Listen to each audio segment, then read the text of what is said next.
OMORI's a silly little game. A very right place, right time kind of experience.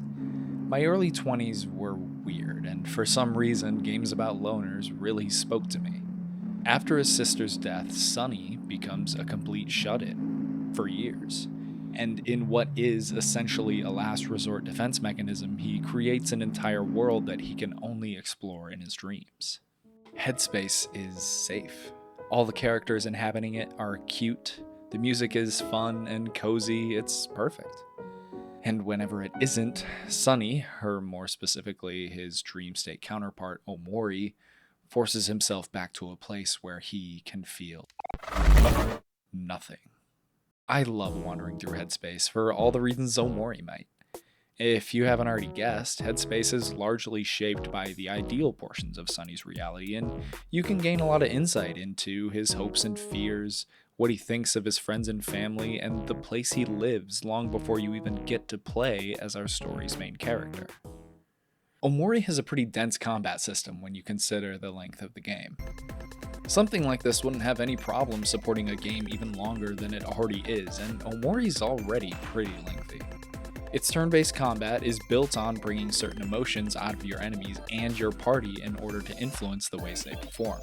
Happy, sad, and angry each have their own pros and cons that can be exploited by you and whatever thing it is you're fighting. It's so simple, but I love that the emotions correlate to the effect it has on your stats. Angry boosts attack and lowers defense like real anger would. Sadness raises defense and lowers speed because of course.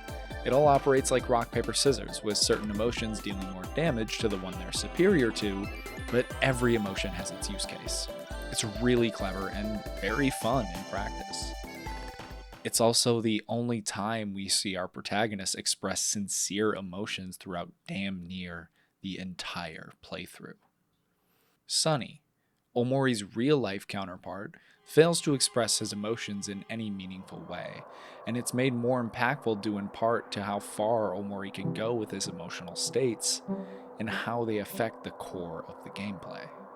Happy, sad, and angry each have one additional level to them that every character can tap into, those being ecstatic, enraged, and depressed. These enhance those stat changes I was talking about earlier. Omori, however, can become miserable or furious, going one level higher or one level lower. For most of the game, this is Sonny's only emotional outlet. Beating up cute dream creatures and manipulating their emotional states to kill them doesn't sound very healthy to me, but it's all he's got, and eventually, Sonny's blurring lines between his dream world and his real life is gonna have severe consequences. We'll come back to that later. Alongside you in combat are Kel, Aubrey, and Hero, dream versions of Sonny's closest friends. Fun, albeit stereotypical versions of the people Sonny spent his childhood with. Each character has secondary mid-attack abilities that play to their respective personality traits. Kel's the athletic one. His follow-up attacks are all about passing the ball to other party members for combo damage. Him and Aubrey annoy each other and bicker throughout the entire game, and her follow-up to Kel reflects that, pissing each other off. Hero's the dad of the group. He's always looking for solutions to problems, which is mostly stopping Kel and Aubrey from killing each other. His follow-ups are supportive, restoring health and juice, making the party happy, or giving Kel a nasty assist. Over the course of the game, these follow-ups get better as the connection between the group grows. Omori, however, acts alone. He's got the option to attack again or trip an enemy, making them sad. The only real cooperative follow-up he has is Release Energy, which is a beatdown by the entire group. Has anyone else ever felt like you're at your best when you're in a group of people? Interactions are easier because you have more opportunities with conversation, more things to bounce off of, but conversely, one-on-ones are a lot more difficult. It's just easy to be the quieter one in the group, but face-to-face with one other person, this is how the group attack comes off to me, personally. Something you can only do when everyone else is there to accompany you, and something Omori can't bring himself to do when even one of his friends can't cover for him. It's been a long time since Sunny's seen any of his old friends. As kids becoming young adults, the image of opening your door to a different, much taller Kel in reality is one hell of a juxtaposition to the one you've been spending the past couple hours with. And this is true with every character you meet in the game. Right after leaving your house with Kel, you run into the real-life version of Basil.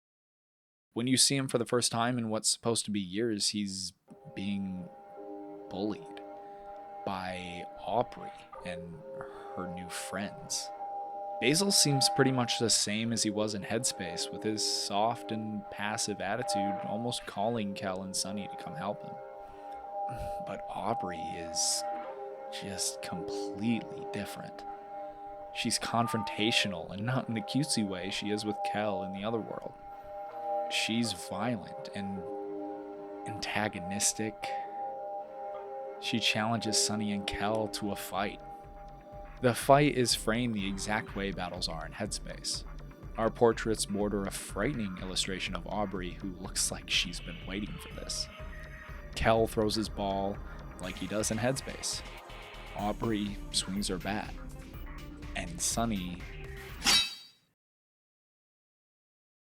For all of your combat encounters in the dream world, OMORI uses a knife that drops into white space at the very beginning of the game.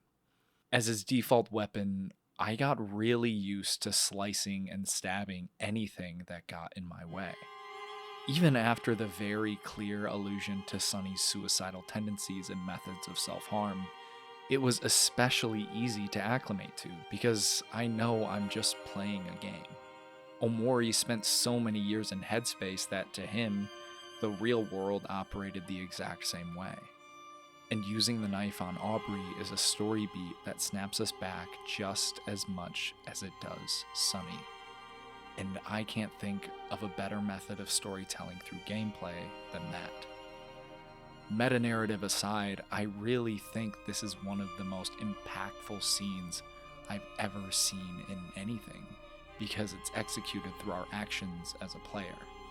And it wouldn't have worked if we didn't put the time in playing those first couple hours. After this fight, Sunny doesn't use his knife again.